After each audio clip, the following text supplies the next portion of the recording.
or ladies and gentlemen, or as we say here in Iceland, Shangalauban. So today we're going to go over a really cool and efficient type of crevasse rescue, one which I prefer. This is called the reverse drop loop. Basically, two strands go down, not a loop, much easier to manage. However, it does result in you having to use a 3-to-1 system to pull someone up, but we're also going to learn how to create a 5-to-1 to make it much easier. So if you know the standard drop loop, I recommend you definitely spice up your learning with this rescue. If you don't know the drop loop and you're going through the course and you're not sure about it, this is a really good rescue to understand fully, because it does transition nicely to the ice climber rescue that we're going to do as we progress to the later hard ice courses. So I'm going to go over my setup now. I have a rope flaked out here. Of course, you flake your rope. I have two ends, as we can see, 1, 2 right there. I'm going to look at my anchor. So covered my anchor. I have 2 screws, locker, non-locker, a 120 sling. So now step 1, I want to go to the edge to assess the client, make sure everything's okay. Well, just to see what happened first, right? So I'm going to go. Now, if I can identify the client without actually going to the edge, that's great, because you don't want to be standing on the edge and put yourself at risk as a guide. So the first option is if I can stay a nice distance away from the edge to check out, make visual contact with the client to see what's wrong. But if I can't, I may go to where the crevasse closes, where it closes right up here. If I can't do that, I'm putting down edge protection. In this case, this is also going to be our personal safety for the rescue. I'm going to use this one actually. I'm going to use a 5-meter prusik here. This is a 5-meter, or not a prusik, a length of cord or cordlet. My prusik is not the name of the rope. So we're going to use a 5-meter cordlet here. Now for this 5-meter cordlet, we're going to tie 8 on the end, just simple stuff.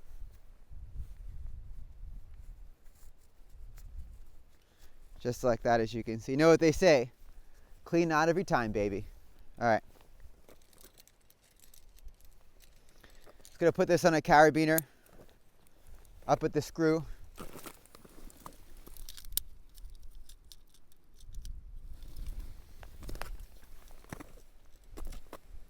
Tie one on the end here. This may be just long enough.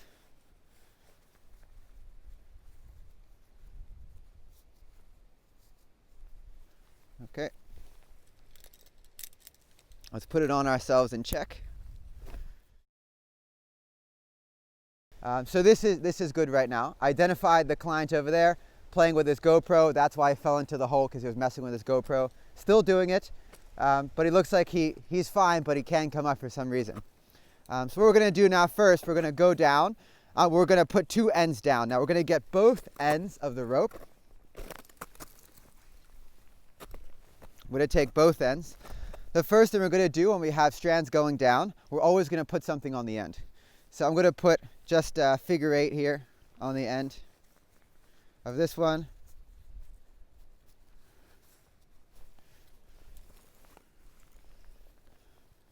A figure 8 on the end of this one here.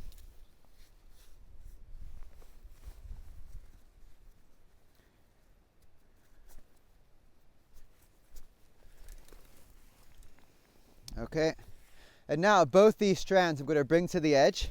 I'm going to take a little bit of my hand so I can give it a nice small toss, not to hit the client, but just enough to get over the edge.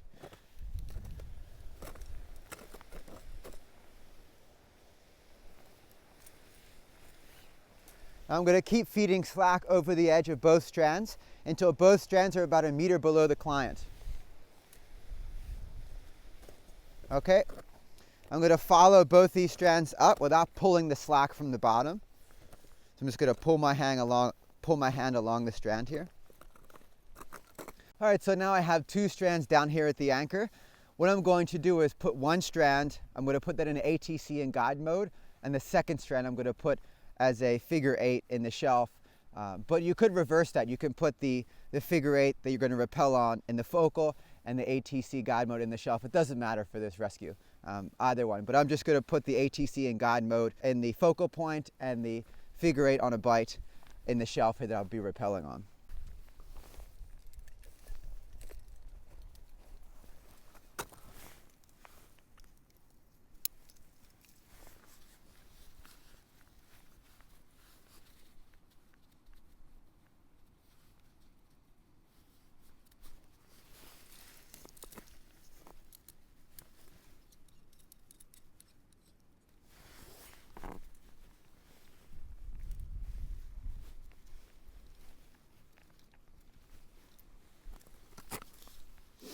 Now I'm going to take the ATC, I'm going to put that in guide mode from the focal.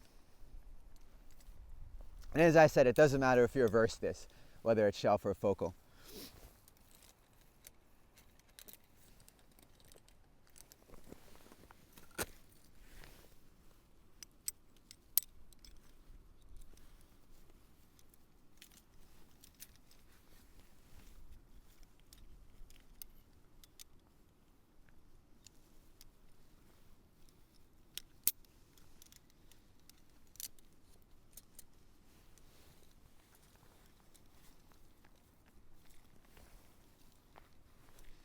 Okay, so now, just to review, I have the figure 8 on a bite in the shelf here attached to a locking carabiner. I have the guide ring attached to the focal point via locking carabiner. I have a locking carabiner here. What I'm going to do now is I have the Klein strand and the brake strand. Now, you're always testing to make sure what happens. So you pull the Klein strand, nothing. You pull the brake strand, you can take out slack. Excellent. Now we're good to go to the next step. Now I'm going to tie an overhand or catastrophe knot here. Okay, what I'm going to do now is I'm going to rappel on this strand. So it's very easy to identify your rappel strand and your Hall strand because the Hall strand has the ATC already on it. And there's only one option that doesn't, and that's the one coming from the shelf. It could also come from the focal, it doesn't matter.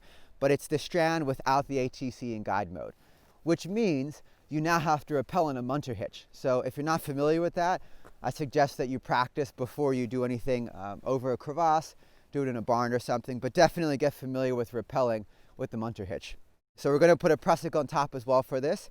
Now another thing to account for is as I go to the edge, I look down and I can see that I could ascend that wall with one prusik, meaning it's not vertical, I don't need two. If I did need two, I would remove this prusik here from the anchor and take it down with me. But since I don't need to, I'm going to leave this up here. So as a guide, you're identifying what you need before you go down. So if you can't see the bottom or if it's overhung, 100% you're taking two prusiks. But here, this is a fairly easy rescue. I don't need two prusiks. One prusik will do the job, therefore the second prusik will stay up here as my safety, as my personal anchor. So I'm going to grab the second prusik now. I'm going to put this prusik on the line. Standard, we're going to do the wrap, groom, and set. 3 wraps through. Drop the bundle. Okay, so wrapped, groomed, and we're going to put a don't forget me knot or a Y knot here as well. Good habit, although we will have to switch this and put this on the Hall strand. Right now it's on the rappel strand, but it's just a good habit to always have your Y knots there. So I'm going to put my Y knot there, clean my knot. Okay, so now what we can do, we can either tie this into ourselves or just put this on a carabiner. And for speed, and often untying takes the most time, I'm just going to put this on a carabiner.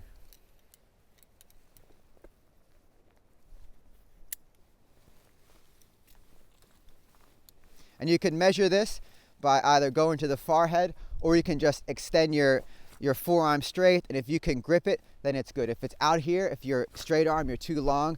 If it's down here, you're too close. So I would suggest that when you could grip it, forearm straight, that's a good length for the cordlet or the 3-wrap prusik here. Rest of the slack just goes in my pocket. All right, so next thing I'm going to do is I'm going to get a munter hitch ready.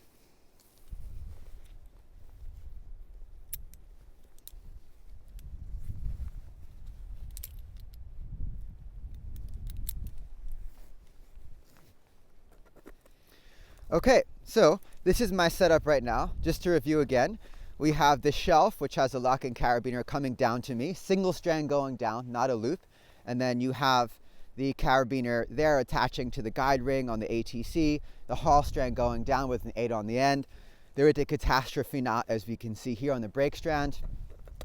I have a prusik above, and then I also have the munter hitch here. So now off we go over the edge. I'm going to get close to the edge before I disconnect my safety.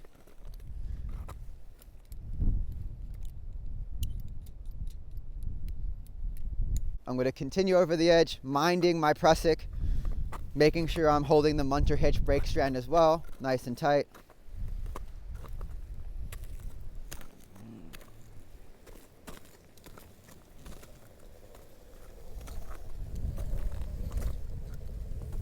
All right, so now we're here. So the first thing I'm going to do is make sure I put a catastrophe knot on myself. I'm going to do that with a clove hitch. Okay. And as I said, I've already assessed that I'll be using one prusik to ascend, so I could remove this munter hitch because a catastrophe knot is there, removing this.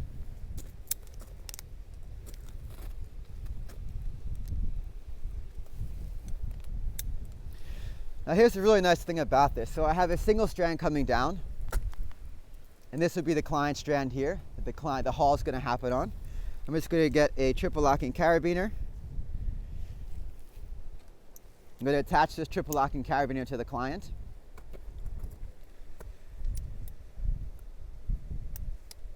Now we have two options for this.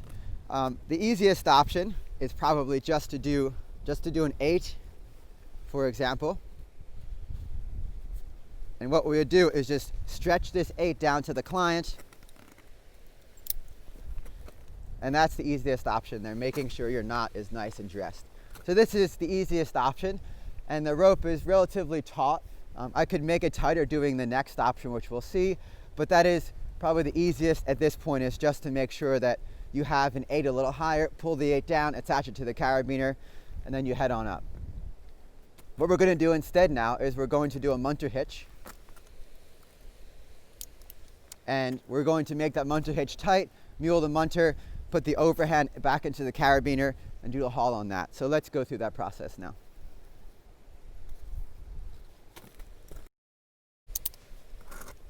Okay, so now we're going to show the one-handed munter, which is basically I have the strand coming from under, over, or coming over the top. Now I'm going to grab it with this hand here, twist it. So this is the brake strand basically, or this is the haul strand, this is the end of the rope. I'm going to twist this and put this in, and that's the munter hitch. You can watch the video for how to make a one-handed munter. I'm going to pull this up like so. And now the cool thing about this is a munter has a lot of friction, so the client's not going to easily slide back down when you mule it. So now I'm pulling up, remember, with my right hand. I'm going to take it, thumb toward me, over the carabiner, like so, through.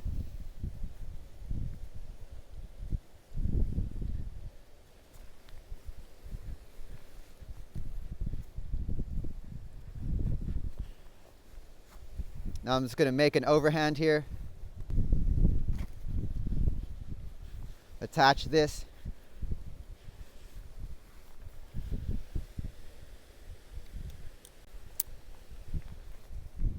And this is how it looks. So I have the munter muled with an overhand finish, and the overhand loop is back into the carabiner. And this is a pretty tight strand. Right, so now I feel good about this. So now it's time for me to ascend the rope.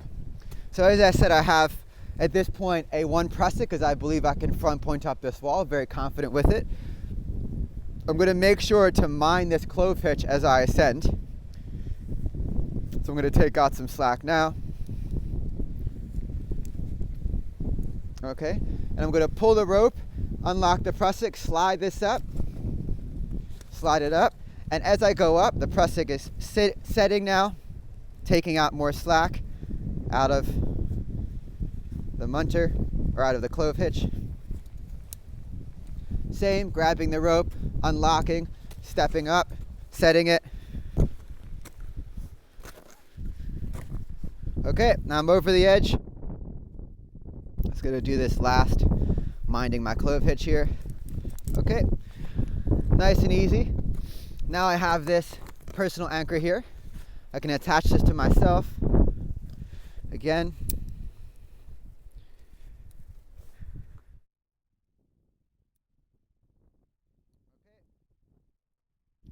Now at this point I can start removing things from myself. So I can take off this clove hitch because my personal anchor is on. Clove hitch is off.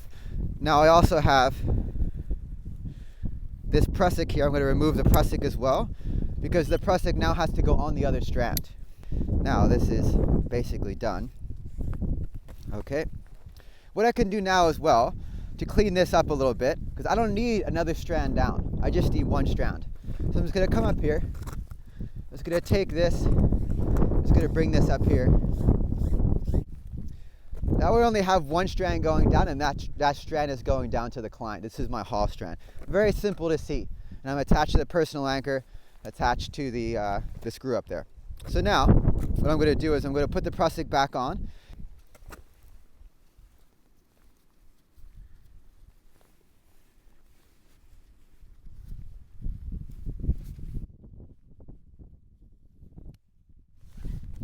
Okay, and you saw how fast that was. So now I'm going to come up here to the catastrophe knot. I'm just going to undo this catastrophe knot here.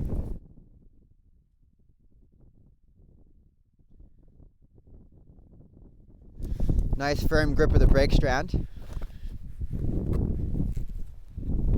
Put a carabiner.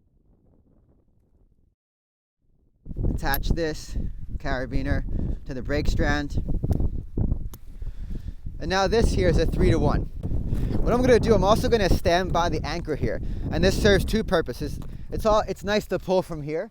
I don't want to pull off angle. And I could bring it almost all the way to the ATC when I'm pulling as well. Also, I can watch the ATC function. So I want to make sure that nothing's going to go awry, nothing's going to go wrong.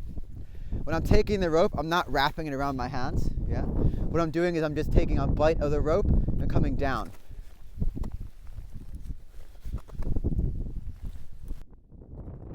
I can put a pulley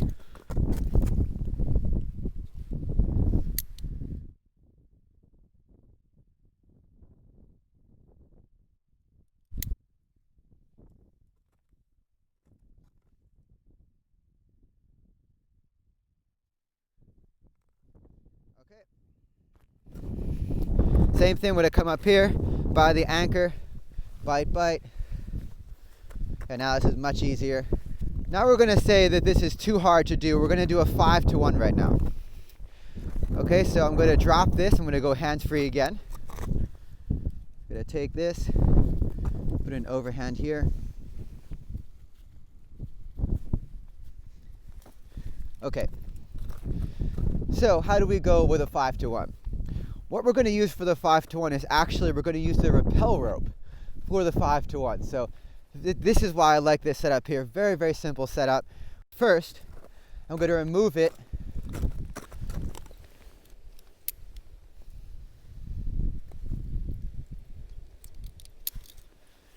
Just remove it here. I just removed it basically from the haul prusik. I'm going to take it now, the 5-to-1. This is the rappel strand. I'm going to connect this to the haul prusik, to the wheel on the haul prusik.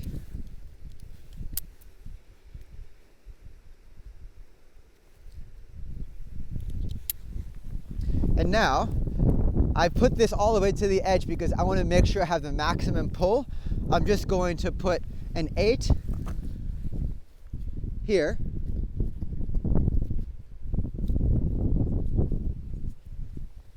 And now that 8, I'm going to put a carabiner.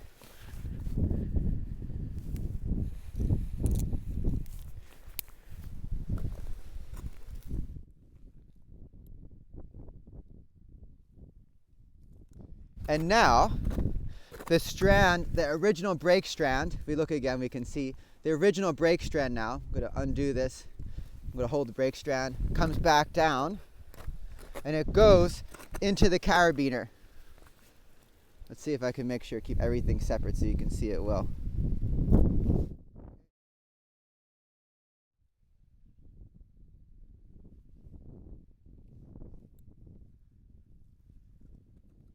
All right, so now this here is a 5-to-1. This is a 5-to-1 mechanical advantage system. And pulling a 5-to-1.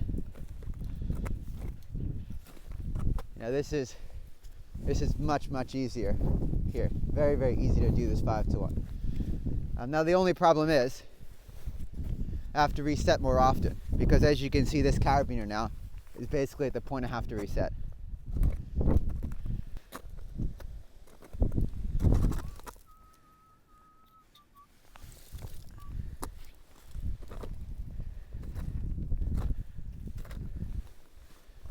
If you could just yeah, keep the rope weighted a little bit. So now as we get the climb close to the edge, they're right there. Everything is nice. It's nice and tight. So now what I can do is I could take this strand, the brake strand, and I could attach it to the climb, pull them over. So we're going to do that, but first, before we go hands-free, I'm just going to put a catastrophe knot here.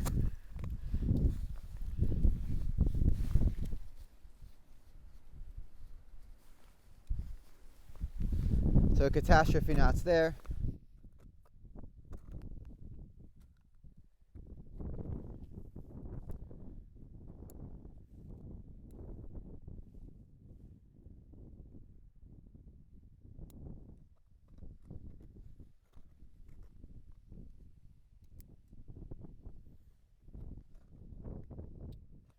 Okay, and now I could just pull them over the edge. Now, if worst case scenario, something were to happen to this device, as we said, the catastrophe knot would prevent the climb from going, basically, it would only go maybe 20 centimeters further down, because this is, the catastrophe knot is there. So I'm just gonna pull the clients up here, come close to the client, pull them up. I can grab them by the belay loop now. I could take them 3 meters away from the edge. As we say here in Iceland, Shangalauban.